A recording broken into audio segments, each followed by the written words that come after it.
Welcome to PDFLiner Easy Guides. In this guide, we'll show you how to file Form 1099-MISC with the IRS using PDFLiner. Form 1099-MISC is used by businesses to report various types of miscellaneous payments. You should file this form if you paid $600 or more in a tax year in any of the qualifying categories.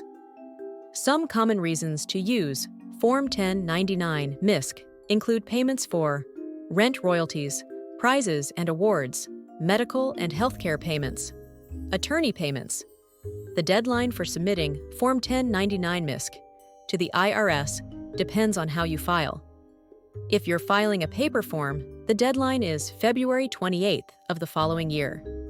For electronic submissions, it's March 31st. To start filing the form, click the link in the description.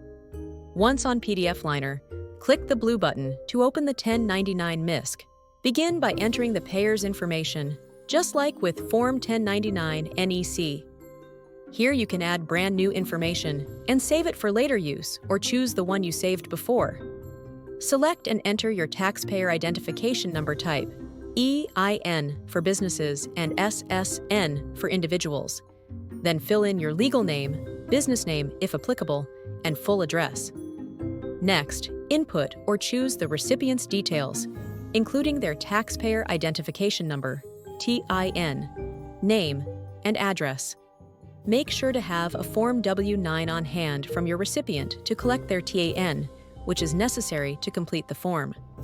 Once you've entered all required information, click the Validate Now button to ensure all TINs are correct and to avoid any penalties.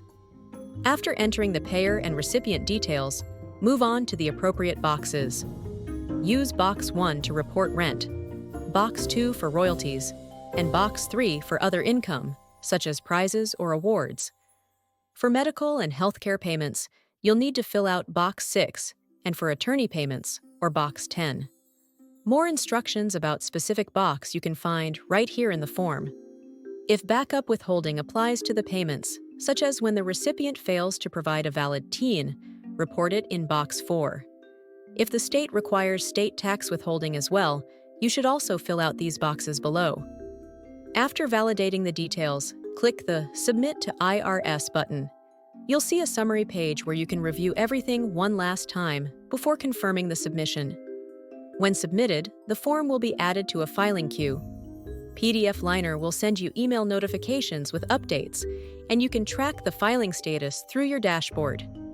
If you found this guide helpful, give us a thumbs up and subscribe for more tips and document guides. Using PDFLiner, you can easily fill, sign, and manage all your documents and have access to thousands of fillable forms from any device at any time. Learn more at pdfliner.com.